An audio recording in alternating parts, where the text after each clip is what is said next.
Hello everybody and welcome back to the channel. My name is Ben Parks, 225 Marathon, and today we've got Nike's complete 2024 lineup to make sure you don't choose wrong and you get the right shoes on your feet. We're going to be going through the stats, what each shoe should be used for, going through the pros and cons of each shoe, and of course, like all videos on the channel, I've bought these shoes 100% with my money to give you a complete impartial review. Right, let's get stuck in with the Nike Pegasus version 40. So who should buy a shoe like this? Well, someone looking for a classic daily trainer, a shoe to do all sorts of different types of runs fairly well. This shoe comes in around about £120, stack height at the back, 33mm, 10mm drop overall, and the weight 288 grams in a UK size 9. The midsole of the shoe is Nike's classic, although slightly outdated now, React foam, and underneath that there's two Zoom Air pod units just to help with that cushioning on those longer runs. There's no plate in the shoe, and there is also a wider option as well. What I really like about this shoe is it's just so dependable. It's a classic, it's been tried and tested by millions of people. It just delivers that all-around option really well. It's a shoe that does everything. You can wear it to the gym, you can wear it running, you can wear it casually. Whatever you want to do, the Pegasus will look after you really well. It's suitable for all, and it's super durable as well. So if you're on a budget, it will last a long time. The cons of this shoe is it is a little bit dull, it is a little bit boring, and the foam really does need updating. Fingers crossed that will come when version 41 comes out, and of course we'll be reviewing that here on the channel, so make sure you subscribe for when that video drops. So the type of runner that will be looking for a Streakfly is someone that likes racing miles, racing 5Ks and up to 10Ks really as the longest distance. It's a lightweight racing shoe without a plate, with Nike's premium foam in there as well. Now this shoe will set your rack around about £145, 32mm stack at the back of the shoe with a 6mm overall drop. It's super light, 185 grams, and as I said, a nice chunk of Nike's Zoom X premium midsole foam in there. There's no plate in this shoe, and there's also no wide option as well. What I really like about that shoe is it has a classic racing flat feel about it. There's no plates, there's no extra assistance, but it feels so light and snappy and fast with a brilliant turn of speed. If you don't feel confident in something like spikes and you like running on a track, this is a really good option for you here. What I don't like about the shoe is it does have quite a niche use. It really won't be suitable for everyone with not much cushioning in here. If you're the type of runner that likes training for 10K half marathon, marathons, this might be one to skip. But if you like that faster work, then definitely have a look at the Streakfly. Moving on to the Vomero 17. I've really loved getting some miles done in this shoe. So the type of runner that will be looking for something like a Vomero 17 is someone looking for a premium everyday running shoe. Someone that's looking for a soft, springy, engaging, poppy ride with a good bit of durability in there to make sure the shoe lasts a good amount of time. Now this shoe set me back £145 here in the UK. 39mm stack at the back of the shoe, 10mm drop overall. Weight-wise, 300 grams, so a little bit on the heavier side, a little bit heavier than I'd like to see. Midsole, you've got a big chunk of Nike's premium Zoom X in here. And then underneath that, we've got Nike's Cushlon foam as well to really increase that durability. So speed, durability, good combination there. There's no plate in the shoe, and you can also spec it in some wider options as well. What I really like about that shoe is it's super comfortable, great lockdown, really like the upper as well. It's a really good everyday option. Is this better than the Nike Pegasus? Is it worth that little bit extra? If you can afford it, I'd say definitely go for this one. It's just a lot more engaging, poppy, fun, fast ride. You're gonna have some more smiles on your face in a shoe like the Vomero. What I don't like about it, the sizing was a little bit off and I had to go half a size down. But yeah, definitely one of the best Nike shoes that's gonna be out in 2024.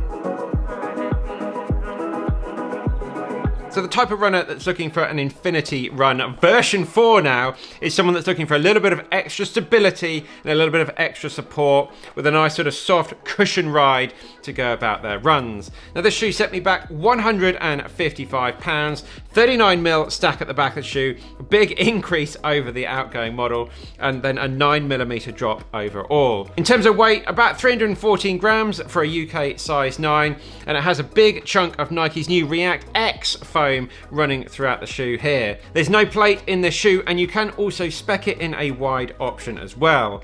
Now what I like about this shoe is it's a good stability option. It's currently Nike's only stability option out there, so if you want to stay in the brand, this is where you need to be looking. The new React X foam is very soft. It's going to look after your legs on those longer runs out there, and the durability, so far so good. A really big chunk of this outsole rubber in here, and it is not wearing at all so far, so you're going to get a lot of miles out of this shoe. The upper is also nice and breathable, but a little bit on the snug side, so it's definitely worth going half a size up. What I don't like about this shoe is at 400 grams, for me, in my UK size 12, it's just a little bit on the heavy side. It's a lot of weight to carry around on your runs. Also, the Nike React foam is a big improvement over the old React foam, but it's still not the most engaging, the most fun ride out there. But if you're just looking for a nice, dependable, daily stability shoe, then this one will have you covered.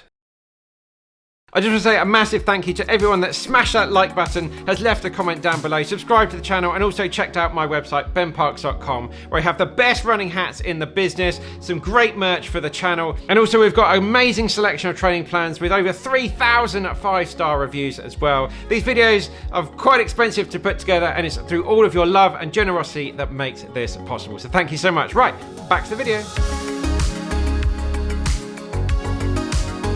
So the person looking for a Zoomfly 5 is someone that really likes their long runs and faster long runs as well. This shoe actually came out a couple of years ago, but Nike have kept it in their range for those people looking for a high mileage daily trainer with an option to go racing in as well. My pair set me back £155. There's a 40mm stack at the back of the shoe and a 10mm drop overall, 314 grams. The midsole has a pocket of ZoomX recycled foam in it, and it's wrapped around with a carrier foam as well to really help with that increased durability. There is a carbon plate running through the shoe to help with that poppiness and speed, and there's no wide options available for this one. Now what I liked about this shoe, the outsole and the durability with that carrier foam is really, really good. It's also got a really nice solid lockdown to the shoe, a really good classic daily option for those higher mileage runners. What I didn't like about the shoe, again, it's just a little bit on the heavy side. A lot of Nike shoes from this generation were just a little bit bulky, a little bit heavy. It did take a little while to break in before it came to life. When it did, it was all good. Next up, Nike's Invincible, their classic easy and recovery run shoe for people that like to go long and have the maximum soft marshmallowy cushioning under their feet to look after their legs, or potentially for their second run of the day in a really, really soft shoe. My pair set me back £175. There's a 37mm stack at the back of the shoe, overall drop of 9mm here, and again, a little bit on the heavy side, 310 grams for a UK size 9. In terms of the midsole, another big chunk of Nike's premium, super soft, super marshmallowy ZoomX foam in there. There's no plate in the shoe, and there is also a wide option if that is your thing. Now what I liked about this shoe, version 3 was much more stable than the outgoing version 2 model, which was just a little bit soft. So really good stability in this shoe. Super soft, squishy foam to really soak up the miles. What I didn't like about it, version 1 and version 2 were very good. I did thousands of miles in these, but I just had a few too many issues with the lockdown on version 3, and I really couldn't get it going. A lot of people solved this with a heel lock and the shoe, but I tried that and I really couldn't stop it slipping quite enough. So it was a bit of a loss to me. Version 4 is coming out in the first part of this year, and hopefully they're going to fix that option and I can get it back into my rotation, because I love version 1 and version 2 very much. Right guys, we're now getting to the fastest part of the video, the full-on race shoes that Nike offered. First off, the Vaporfly. The person looking for a shoe like this is looking for an all-out race shoe. 5K, 10K, half marathon, marathon. I've run my last 3 marathons in this shoe. I've done all of my speed training in this shoe as well. It's one of the lightest, fastest, most fun and engaging racing shoes out there. Now this pair set me back a lot of money, £235, well over the £200 price price bracket now. The stack at the back, 40mm stack, right at that legal limit, and then the drop overall, we're talking around about 8mm. 200 grams for a UK size 9. The midsole, again, a big chunk of Nike's Zoom X foam here. There is a carbon plate in this shoe. It's pretty stiff, but actually not too bad as carbon plated shoes go, and there is no wider option here, although the Vaporfly 3 is a little bit on the wide side anyway. What I really like about this shoe is it's very, very fast, it's very, very comfortable, and it's just an all-round fantastic race day shoe. Also, really good grip on the bottom of the shoe as these type of shoes go as well, so a good one if you've got some wet weather training to get done. What I don't like about the shoe is you are going to need to pair this with some other types of shoes. You can't do all of your runs in this one. So you're dropping £235, you've then got to spend about 140, 150 to get something like a Vomero to do your training runs in. But that's it. It's only really comfortable at those all-out speeds, and great if you've got the budget for something like this, then definitely go for it. And finally with this video, the all new Alphafly version 3, the marathon cruiser that's got all of Nike's R&D, all the tech combined into this brand new Alphafly version 3 package. The person that's looking for an Alphafly will tend to be a half marathon and marathon runner that wants to go all in and have every little bit of technical advancements under their feet to make sure they're running their very fastest times out there. This shoe sent me back £285, very much on the higher end of running shoes that you can buy anywhere in the world.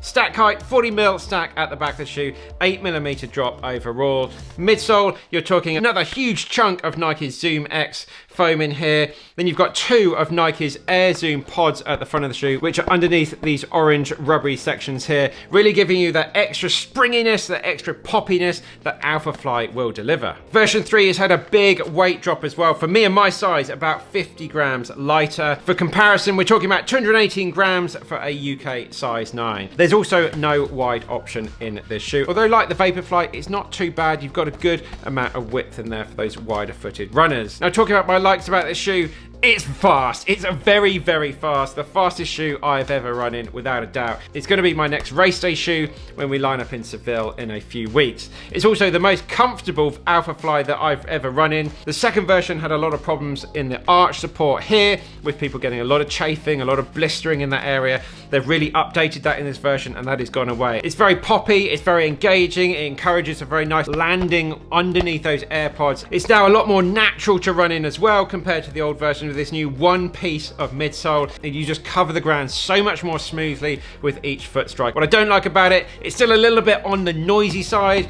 a little bit slappy at the front, but it's not too bad. Again, nowhere near as bad as the previous 2 versions. It's ridiculously expensive. If you can afford it, that's fantastic. And there are some potential durability issues happening at the front of the shoe just after 50k for me. I've put this back in the box. I'm training now in Vaporflies, but I'm going to get this back out when it comes down to race day. So probably not the kind of shoe you're going to be running too much in. Definitely the kind of shoe you're going to want to pair it with another solid daily trainer as well. It's not comfortable to running at anything other than your sort of all-out half marathon or marathon pace type work here. But yes, if you want to go all in and spend that big chunk of cash, you really are getting the most technologically advanced shoe on your feet, and for me, the fastest shoe in this lineup here. So what are my favorites, and which are the shoes I find myself recommending the most? Well, probably the most common one is that Nike Pegasus version 40 or version 39, both really good shoes. If you can get them in a sale, then definitely go for it. So super dependable, and it will look after you really well. My highlight of this whole lineup is this new Vomero 17. I really enjoyed putting some good miles in this. It's really nice to see Nike's return to form with a good daily shoe that I can happily recommend. And then yeah, it's really hard to pick between these 2 shoes, the Alphafly or the Vaporfly. The Alphafly's got all the technology in, and it's the fastest option out there. For me, my favorite shoe in this whole lineup is the Vaporfly 3. I just put it on, forget about it. It's down there doing its work, and it has a really nice engaging ride. But now the Alphafly will be the shoe I will be using for my next marathon. It's now comfortable enough that I can trust it over that distance. It's not giving me any issues so far, so really excited for that. So stay tuned and get subscribed to see how we go on in Seville. I really love bringing these big comparison videos to you guys, so let us know down in the comments which brand would you like to see next, and we'll get them all in and review the whole range. If you've got any questions about this, let us know down in the comments as well. So that's it guys, keep on working hard, keep on getting it done, and we'll see you very soon in the next one.